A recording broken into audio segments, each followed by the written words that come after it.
Gopijana Vallabha Girivaradhari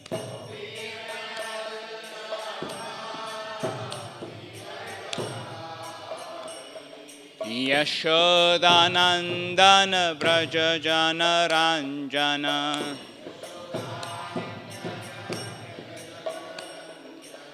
Yashodanandana Brajajana Ranjana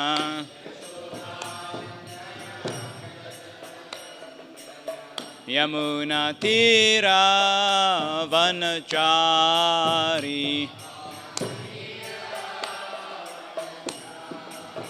Yamuna Tira Vanachari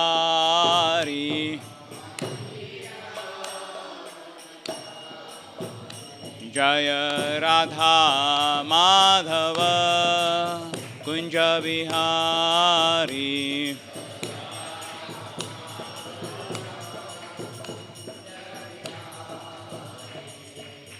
Jai Mr. Pad Paramhansa Parivgacharya Satar Sivangas Abhay Charnarand Bhakti Vedanta Swami Srila Prabhupada Ki Jai Om Namo Bhagavate Vasudevaya Om Namo Bhagavate Vasudevaya Om Namo Bhagavate Vasudevaya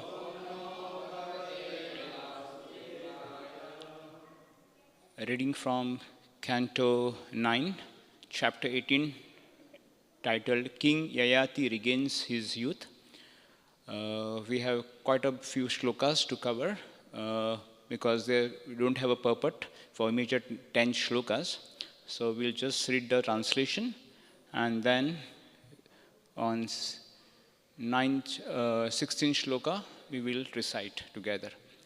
So shlok number 18.6 to 7, the translation goes like this. Sukdev Goswami said, one day Vrishaparva's daughter Sarmishta, who was innocent but angry by nature, was walking with Devyani, the daughter of Sukracharya, and with thousands of friends in the palace garden. The garden was full of lotuses and trees of flowers and fruits, and was inhabited by sweetly singing birds and bumblebees. Shlok number 8. When the young lotus-eyed girls came to the bank of a reservoir of water, they wanted to enjoy by bathing. Thus they left their clothing on the bank and began sporting, throwing water on one another. Shlok number 9. When sporting in the water, the girls suddenly saw Lord Shiva passing by. Seated on the back of his bull with his wife Parvati, ashamed because they were naked, the girls quickly got out of the water and covered themselves with their garments.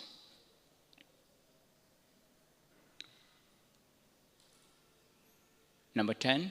Sarvishta unknowingly put Devyani's dress on her own body, and thus angering Devyani, who then spoke as follows.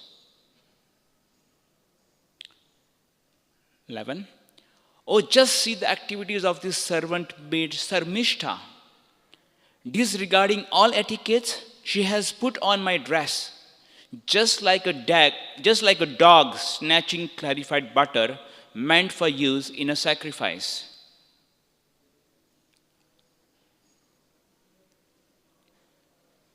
We are among the qualified Brahmanas who are accepted as the face of the Supreme Personality of Godhead. The Brahmanas have created the entire universe by their austerity, and they always keep the absolute truth within the core of their hearts. They have directed the path of good fortune, the path of Vedic civilization, and because they are the only worshipable objects within this world, they are offered prayers and worshipped even by the great demigods. The direction of the various planets, so the directors of the various planets, and even by the Supreme Personality of Godhead, the Supersoul, the Supreme Purifier, the husband of Goddess of Fortune. And we are even more respectable because we are in the dynasty of Brigu. Yet, although this woman's father, being among the demons, is our disciple, she has put on my dress exactly like a Shudra taking charge of Vedic knowledge.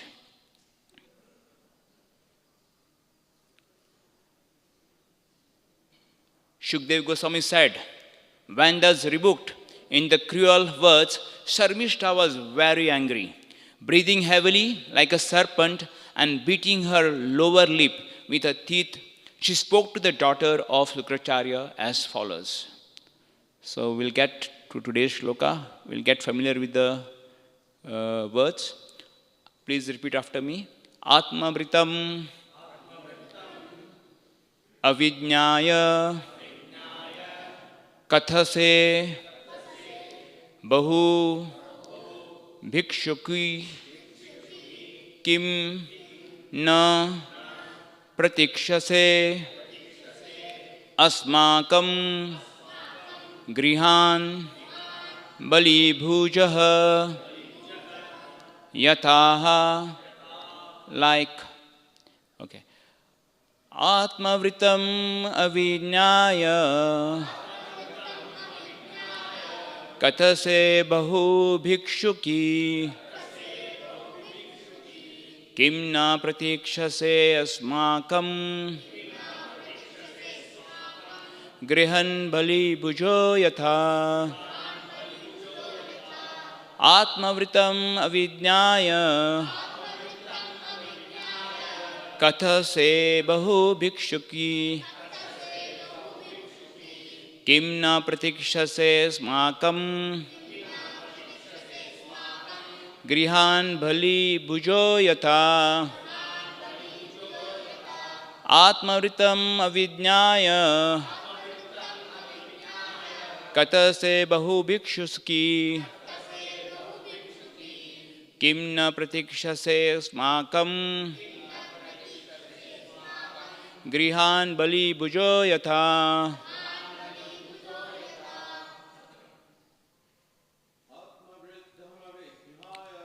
Atmavritam avidnyaya kathase bahu bhikshuki kimna pratikshase smakam grihan bali bhujo yata. Atmavritam avidnyaya kathase bahu bhikshuki kimna pratikshase smakam grihan bali bhujo yata. Atmavritam avidnyaya kathase bahu bhikshuki kimna pratikshase smakam grihan bali bhujo yatha. Atmavritam avidnyaya kathase bahu bhikshuki kimna pratikshase smakam grihan bali bhujo yatha. Mataji's. Atmavritam avidnyaya kathase bahu bhikshuki kimna pratikshase smakam grihan bali bhujo yata. Word by word meaning. Atmavritam, one's own position. Avidnyaya, without understanding. Kathase, you are talking madly. Bahu, so much. Bhikshuki, beggar. Kim, whether. No, not. Pratikshase, you wait. Asmakam, our. Grihan, at the house. Bali bhuja, crows. Yatha, like. Translation by Srila Prabhupada, Jai Srila Prabhupada. You beggar, since you don't understand your position, why should you unnecessarily talk so much? Don't all of you wait at our house, depending on us for your livelihood like crows? Purport by Srila Prabhupada. Crows have no independent life. They fully depend on the remnants of foodstuff thrown by householders into the garbage tank. Therefore, because a Brahmana depends on his disciples, when a Sarmishta was heavily rebuked by Devyani, she charged Devyani with belonging to a family of crow-like beggars. It is the nature of women to fight verbally at even a slight provocation. As we see from this incident, this has been their nature for a long, long time. Om Agyanatimirandasya Gyananjaya Shalakaya Chakshurunmitanena Tasmai Sri Guruve Namaha. Shri Chaitanya Manobhishtam Stapitamena Bhutale Swayam Rupakatam Mayam Dadati Suktadekam Vandeham Sri Guru Sri Utapatakaram Sri Guru Vaishnamam Chasi Rupam Sagrajatam Sakana Argunatam Vitam Sajivam Sadvaitam Savatutam Parjana Saitam Sri Krishna Chaitanya Devan Sri Radha Krishna Padan Sagana Lita Sri Vishakamitamsha. He Krishna Karuna Sindhu Dina Bandhu Chakatpate Gopesha Gopika Kanta Radha Kanta Namasute Tapta Kanchan Gaurangi Radhe Vrindavaneshwari Vrishabhanusati Devi Pranamami Hari Priye Vancha Kalpatirvyascha Kripa Sindhu Bhaivacha Patitanan Pavanebhyo Vaishnavebhyo Namo Namaha.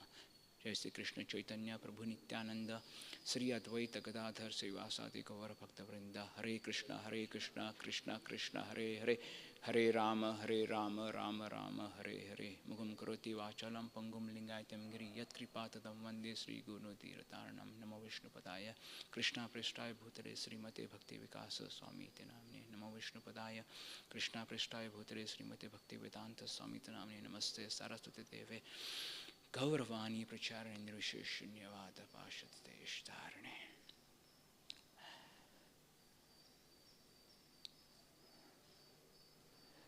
So basically, just to recap how we have reached this particular shloka, we are discussing basically the dynasty of the moon or Soma. So everybody usually, right from the history, we can see that usually people say that you don't need to have religion or God in one's life. Just one can be good and the rest will be taken care of. So, but when you look at the history from the dynasty of Soma, that's of the moon, we'll understand that no matter how one can be trying to live independent of his life, it's impossible in the material world to do that. He gets influenced by the modes of material nature. So, in the case of the dynasty where Soma actually is a son of Atri Muni, which is born out of his jubilation through the tears. So what does? He gets attracted by Brihaspati's wife Tara and abducts her. Then you have On in the same dynasty, Pururava, who by attraction of Urvasi introduces Karmakanda in Treta Yuga. The yajna is supposed to be only first to satisfy the Supreme Personality of Godhead, but because he thinks two things at the same time, the Supreme Personality of Godhead and Urvashi, he introduces Karmakanda. Then, in the same lineage, we have Jamadagni, who is pure in his Brahminical culture. His important quality being of forgiveness to others, specifically to the kingly family, the kingly dynasty, no matter how tyrannical they become. But for his own wife, for a minor, slightest offense of just thinking of trying to enjoy with other than her husband, he orders his son to kill her. So here in this purport, Srila Prabhupada talks about the material world is such a nasty place that we easily get influenced by it and we step over our adhikars. We have our own rights, but because sometimes the power is given to us, we try to step, because that's how the three modes of material nature works. Then, in the same, as we come down, we have Nahasus, who gets attracted by Mother Sachi, Indra's wife, and he molests. And then, the same son, which you're talking about now, is Yati, Nahushu's son, Yati, who rejects, who understands that being in a kingly position is very dangerous. We are in the shelter of particularly the mode of passion, and easily for a person to fall down. And he doesn't take up this position. But whereas the second brother, Yayati, he tries to take the position of this particular of a kingdom. He wants to rule the world on behalf of his father. But when the history is told about that he marries, he does a pratilom, wherein he being a Kshatriya, he gets a girl from a Brahmanical family, and that actually disturbs Parikshit Maharaj. He asks, what kind of marriage is this? How is this possible that a life is supposed to be of progression? Just like one, because the entire life is actually like a prison house, and one should be going close towards the opening of this prison house. But in the case of the marriage of Yayati with Devyani, it's a regression. A Devyani coming from even a daughter of Sukracharya, who is a Brahmanical person, he is actually, how he could allow such particular marriage of regression, a spiritual regression. So to that, this discussion is happening, and we go through this particular discussion where it is talked about how Sharmishta and Devyani, Sharmishta is basically a daughter of a demon, Viprashura. Just to know who is Viprashura, is a person who took part in the fights between demon and demigods during the time of Vritrasur. Then again, during the time of Mohini Murti's avatar, he was on the side of demon. But from the 11th canto, we understand that because he got associated, though born in a demonic family, because of his association with a pure devotee, a Muni, he gets a chance to go back to Godhead. So this particular Sharmishta and Devyani are two good friends, and they are enjoying a life, very nice, frolicking in the gardens where it is a beautiful atmosphere. The birds are chirping, wonderful lotuses, ponds. But once they see that Lord Shiva is passing by on his bull and Parvati, and because they are actually in water, sporting naked, they at once comes to their senses, this is not a behavior. But in this scenario, they don't know what to do. So everyone tries to protect oneself. And what does that happen? Sharmishta is the first one to pick up the clothes of Devyani, because she has to protect herself from, it's for women, it is very important that she cover herself all the time. Specifically in terms when there is an elder, when there is someone who is a respectable person, and she is allowed to be naked only in front of her husband. That is what the etiquette of Vedic civilization is all about. So this particular scenario where Sharmishta has picked up Devyani's cloth and tries to cover herself, and now Devya, I'm confused the words now.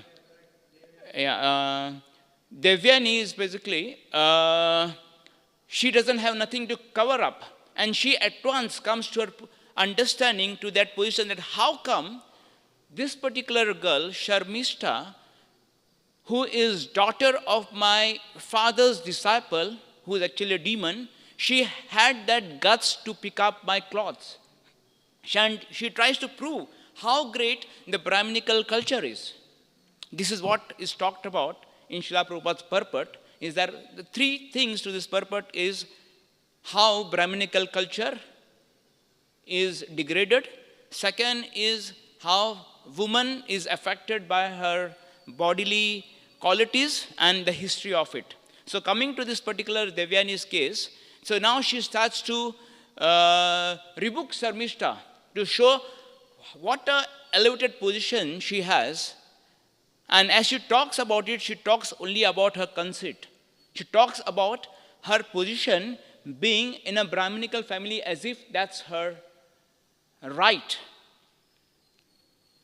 For a Brahminical person, it is basically what the Brahminical culture talks about, that we are not this body, and we are referring, a Brahman is the one who is actually understands Brahman and who meditates on Brahman. But in this case, in case of Devyani, now just she has got into this platform where she wants to protect herself, and her own friend, she tries to rebuke her, tries to tell her of her position. So, particularly into this particular purport, Srila Prabhupada, he has not talked about any of the purports, any of the shlokas previously. But when it is highlighted that when Sharmishta speaks in counteracting to Devyani's claim, then where Sharmishta calls the Brahminical culture, specifically to her guru, that as if they are a crow. So Srila Prabhupada doesn't hesitate to underline this particular line. He tries to explain, even if someone tries to just read the shloka, he can't go out without feeling the pain, specifically for a sadhak who wants to elevate oneself to a Brahminical culture and to being on a transcendental position. So he highlights this particular position, that what is the position of a crow? A crow is an ugly creature who only makes noise, and he feasts on something which is thrown out in the garbage. So this is a position of a Brahminical culture who wants to maintain oneself only on the donations which is given by someone who is rich. So particularly Srila Prabhupada has been talking in various purports as well, that he gives an example of how in the caste Goswamis, where there is one church parampara, they become guru, and they initiate their disciples, could be of different background, but they don't eat from what is cooked by them. They don't eat if the disciple is from a lower caste or a lower social background, they may initiate them, they may take money from them, they may take service from them, but they do not eat at their place because they find a distance between them and there. They don't understand that it's the same absolute truth which has been spread across in different bodies. They don't understand because they have been completely under the control of three modes. And because their sadhana is not correct, their focus is something else.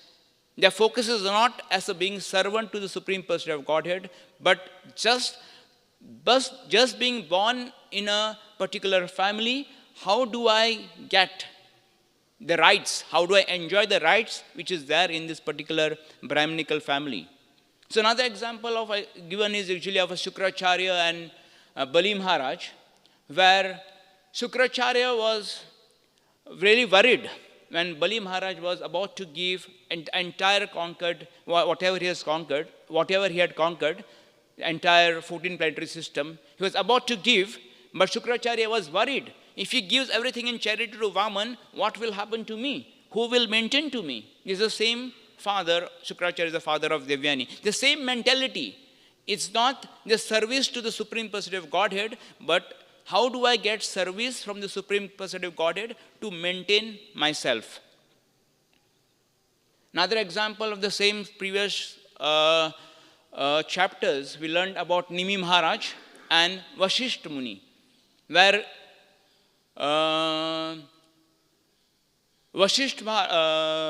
Nimi Maharaj wanted to do some sacrifice to please the Supreme Personality of Godhead. But by coincidence, Vasishtha Muni had already had a fixed program with Indradev. He was supposed to do his particular sacrifice. Because Nimi Maharaj was actually a self-realized person, and he wanted to do something which is very good. One should not waste any time. And he went without waiting for Vasishtha Muni. He just went doing the sacrifice to please the Supreme Personality of Godhead.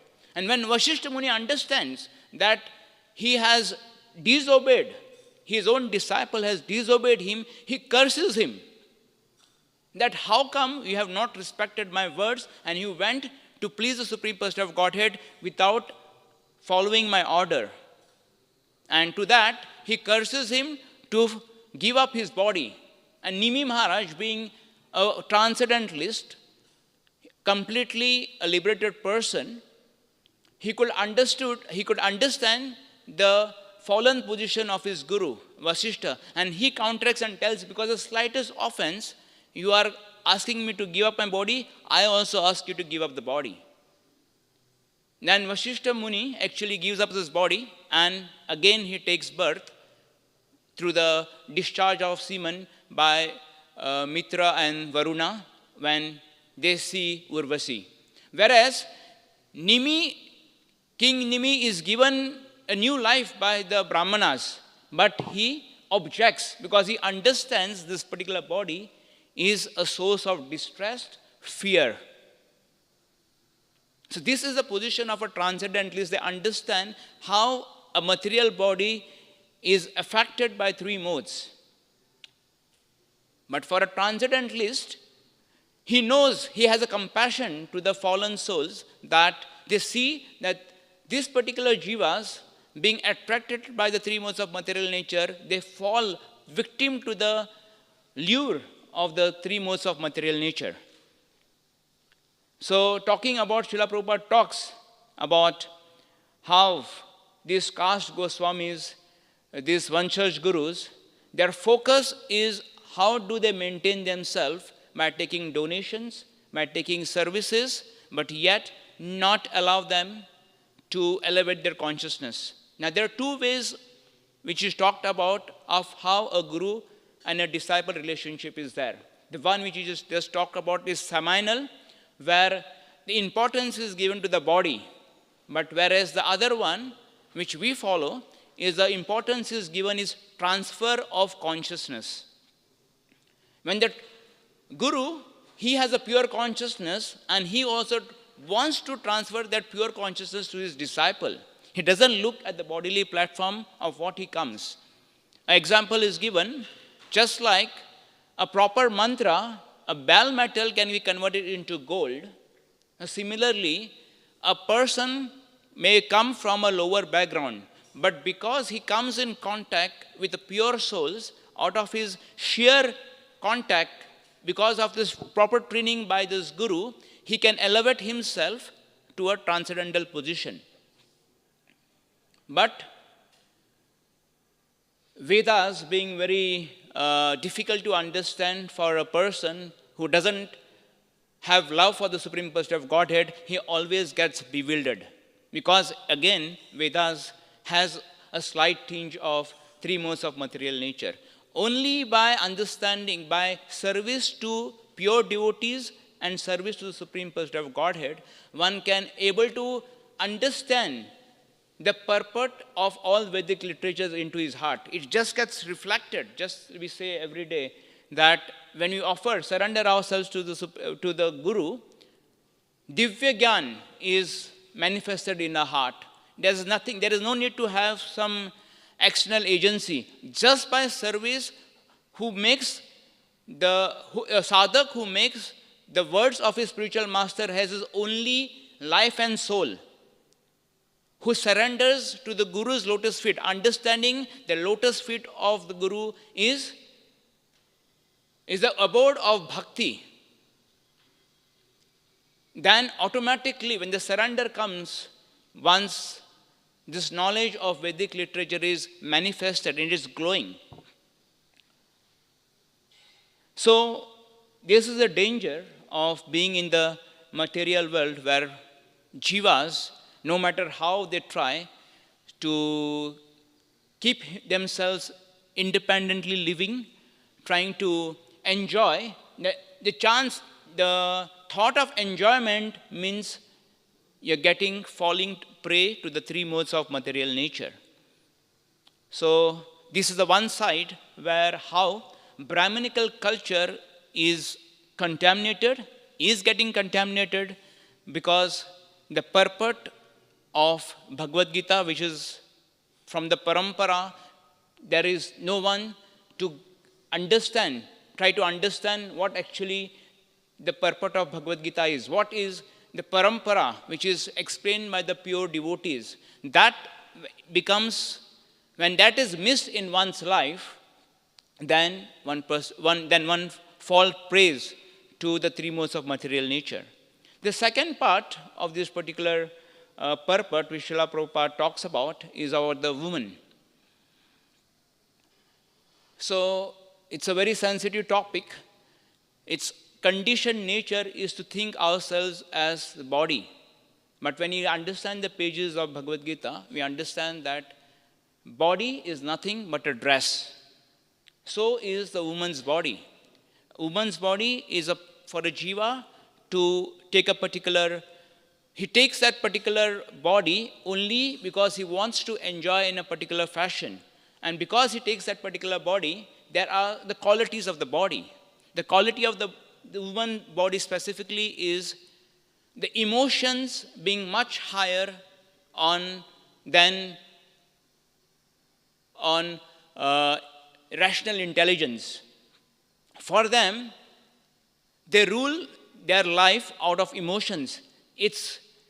They cannot think in terms of rationality of what is of higher value, of what is of lower value. It's the emotion. They are just kicked by emotions.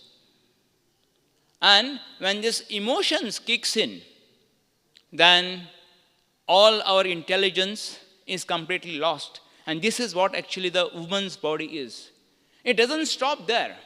Man who gets attracted by woman's beauty, he also falls prey. It's just like an induction where a magnet is there and an iron piece is there. The iron becomes magnet because it may not even touch it. It just by being close to it, the iron becomes magnet just by the proximity of a magnet. Similarly, the man who is attracted by the beauty of a woman, so also he sells his rational thinking to the emotions of a woman. He becomes a puppet in the hand of a woman. I just saw one particular video, some few days back, someone had posted that a headmaster of a school was beaten by his wife with a cricket bat, and this is an everyday affair. Headmaster of a school. So we can imagine if this is the state of a husband at home, what kind of a training would be giving to the children of that particular school? Pathetic condition. This modern school, as Srila Prabhupada says, is exactly a slaughterhouse, a soul-killing culture, where person doesn't even understand, he doesn't even have that realization that I'm not this body. I am something different from the body. This thought process never ever occurs. Neither is this been taught in the schools. Such a deplorable condition. Only people are fortunate who are coming in contact with devotees of the Lord, who spread this information, who tells that and the material world is a very nasty place. It's not suitable for any gentleman to be in. So now we understand, at least that the woman body is not a good body, because once you have that particular body, that quality automatically comes. So how do you, and that quality is totally, which Srila Prabhupada talks about, it talks about, it is the nature of a woman to fight verbally at even a slight provocation. So a slightest provocation is just enough for a two women to fight. It's quite common. We get to hear from the neighbors. The neighbors, the fight comes because the two women are fighting, and then it spreads across the two husbands, and they also sometimes, if they're not sharp enough, they're not intelligent enough, they also put themselves into fighting. Two brothers, just before their marriage, they were living happily together. Two women comes in the family, they get influenced by the woman's emotion, and the two brothers they start fighting among themselves just because they are influenced by the beauty of a woman. So it's not just that the woman who is suffering from this particular body, but the man who gets in contact, who is influenced, they also suffer.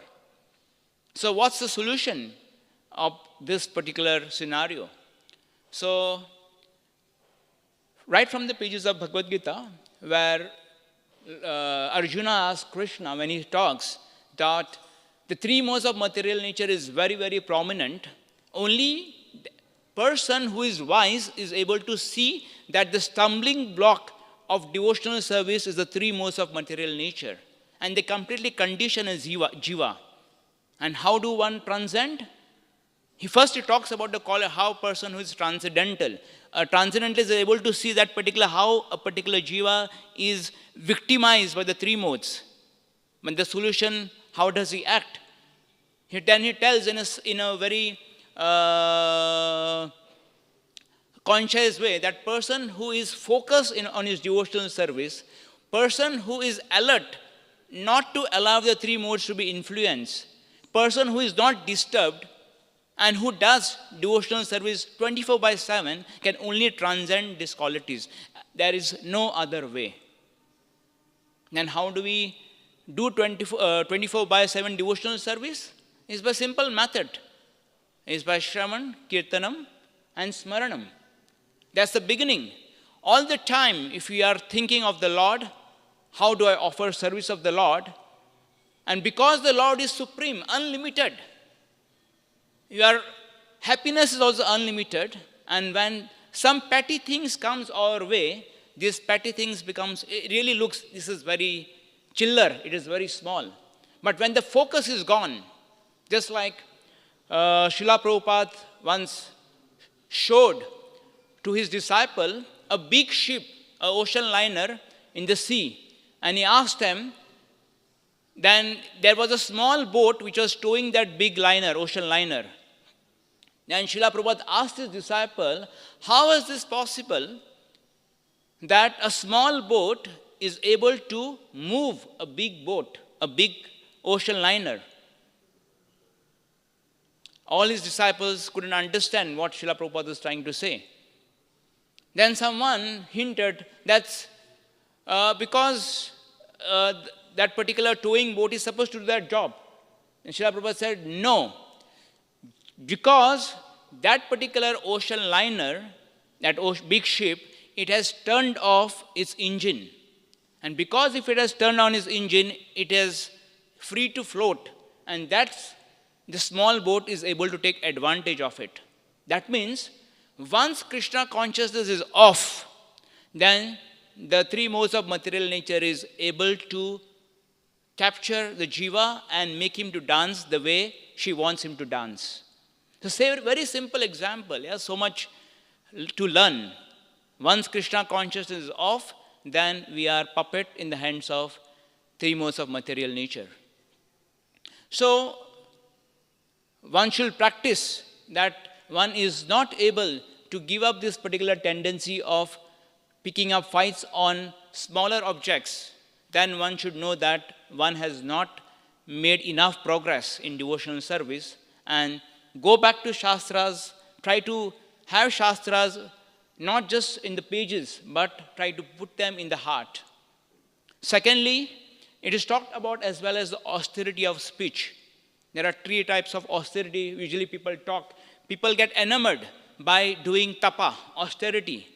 But Bhagavad Gita talks about austerity in three levels. And a very simple term. People think austerity means keeping oneself upside down or sleeping on the nails, on the bed of nails, or doing something very drastic where they will tear apart their body. But Lord Krishna advises that there are three levels of austerity. One is of the body, of the mind, and of the speech.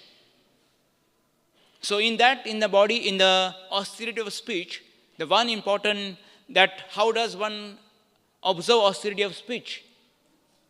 It is done by seeing that whatever person speaks is truthful.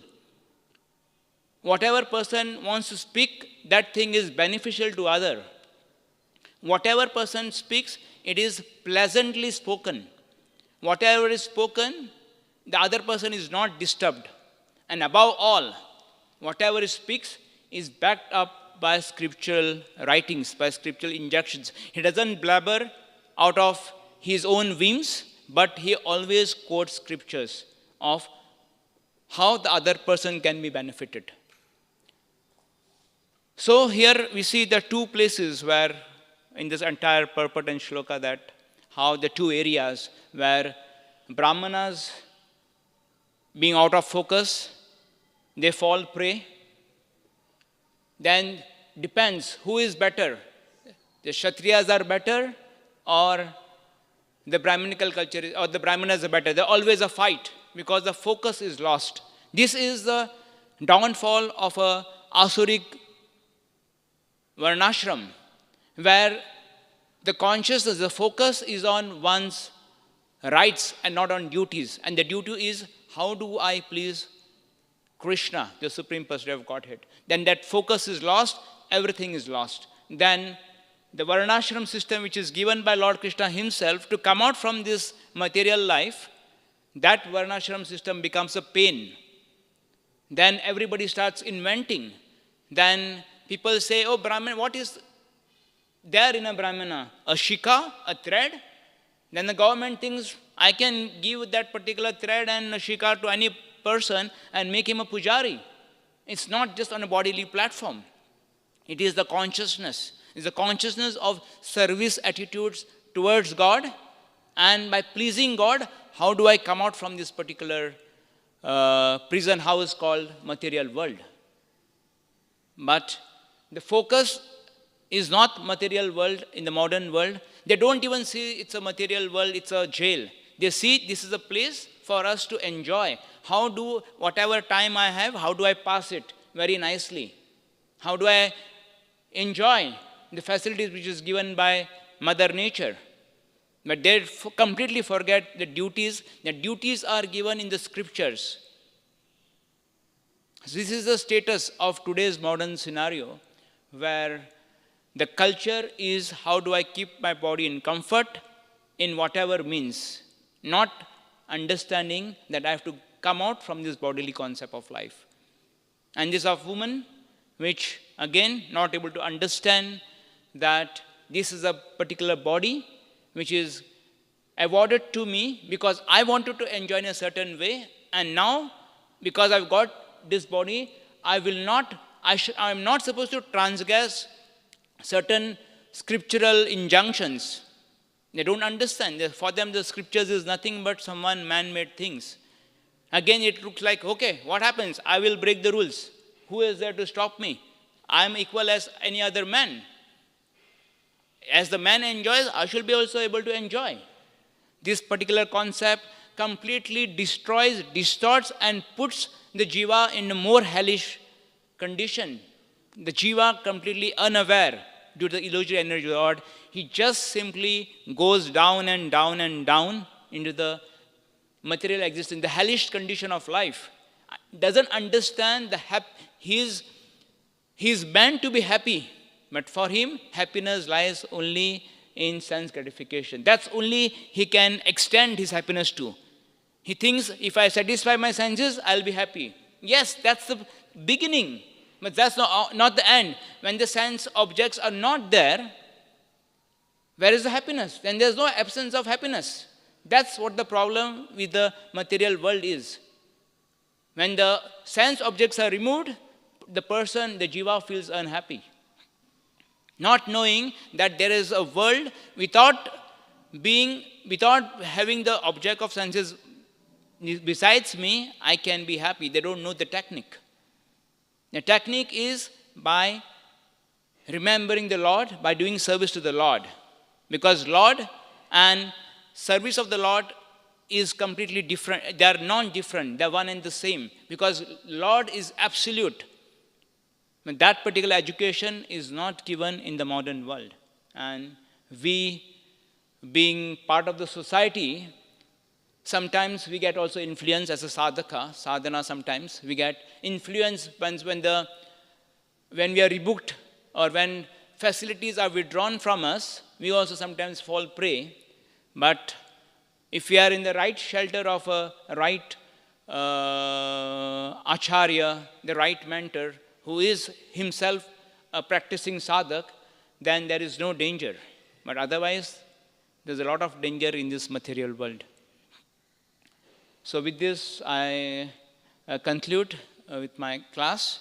Once I would say that Srila Prabhupada would often say that the historians will mark that ISKCON is the only institution who has saved the darkest period of human mankind. So there's a lot of hope from ISKCON, and as well as being part of having got this knowledge, that we also have our duty to give this knowledge to others so that they can also live a happy life. Hare Krishna. Anyone has any particular question, has a comment to make, places where I missed, said something which I was not supposed to say, we can always discuss.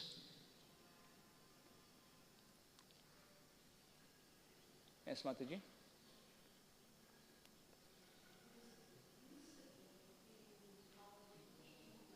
One second, we can organize a mic.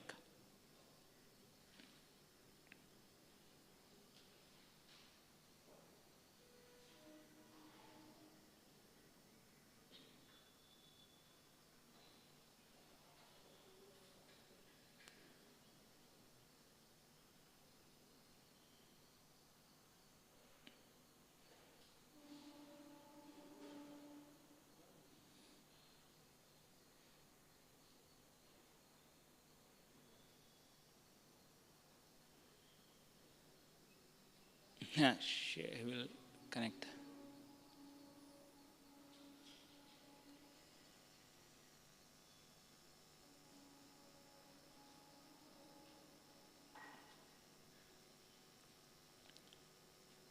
Otherwise, you can say it loudly.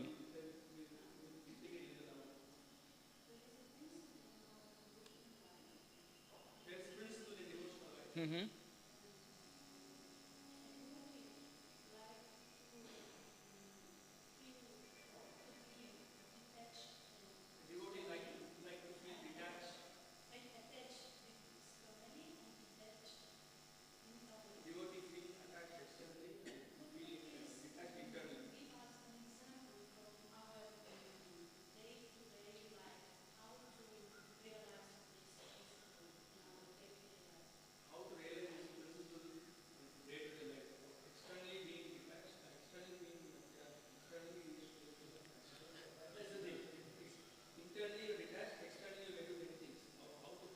Okay, I repeat this question for my understanding, that as a principle of a devotee, externally one should be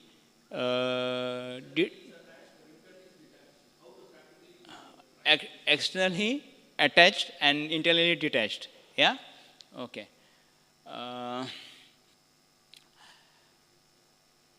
So how do we understand this? Yeah? How do we practice this particular principle? Usually there are two worlds. One is the internal world and then the outside world. What happens in the internal world will automatically reflect on the outside world. Just like a mirror is there, when I look myself into a mirror, whatever I look exactly will look into the mirror, only except for the left and right will be changed. Similarly, what our consciousness is there and how consciousness is developed, again, Bhagavad Gita talks about faith. It's one's faith, and the faith comes from one's association with the modes. If there are three, if a person attach or gets or tries to develop attachment in any of the three modes, that particular consciousness, the particular practicing jiva will have, and it will reflect in his activities. But the person who is attached himself to the instruction of a guru, attached to the pure devotees of the Lord who is offering services, attached to the instructions of what is there in the pages of Bhagavad Gita, and how do I practice, cultivate, all this is there running in the mind all the time. And you see, today I acted in so and so fashion, it was not correct for the principles of my teachings of Guru and the Shastras, so I should have behaved slightly differently.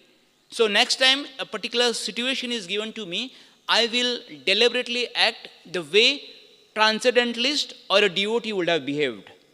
So this picture, which it's a training, just like in Western countries, you have huge buildings and there's a fire alarm. But if it's a fire alarm goes, people don't know what to do. So they may jump from the building when they see fire, they don't know what to do. So what they do is every 6 months they have a fire alarm drill. In that drill, the dwellers of this particular building are trained. If you hear a siren, then you don't have to panic.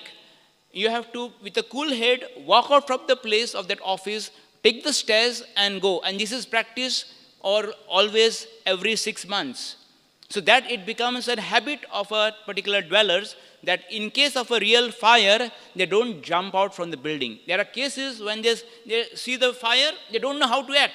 They just jump.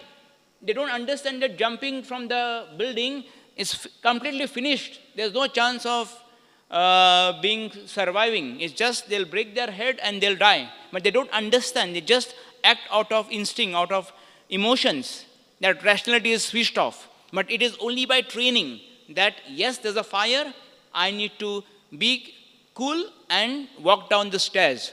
Similarly, because we take shelter of our Shastras and the way the life of our sadhus they have conducted, we try to follow in their footsteps. And when we do that, this is a practice. This is a practice. It is not going to happen in one day. And the more we associate, the more we reflect this, our behavior will be streamlined and we will be able to be undisturbed in whatever situation we are. It's always talked about happiness comes after peace. Platform of happiness is peaceful life. So one should not allow oneself to get disturbed no matter what. And disturbance comes when we get affected by bodily facilities. So this particular attachment, detachment, when the attachment is towards something which is very good, detachment is automatic. We don't have to endeavor extra for it. It will be just by a slightest force, endeavor, the detachment will just begun. It will be automatic. But our focus should be always on the position of oneself being a servant, on the lotus feet of the Lord. That hey Lord, I'm your servant. Do whatever you want me to do. And this focus is there, then there's no chance for the three modes to act. So hope I've kind of explained your query of how internally and externally, that internally one has to be attached or externally one has to be detached, something like that. Yeah, it's either way. It's all reflection internally. What is there inside will automatically reflect outside. Is that further questions you have, Mataji?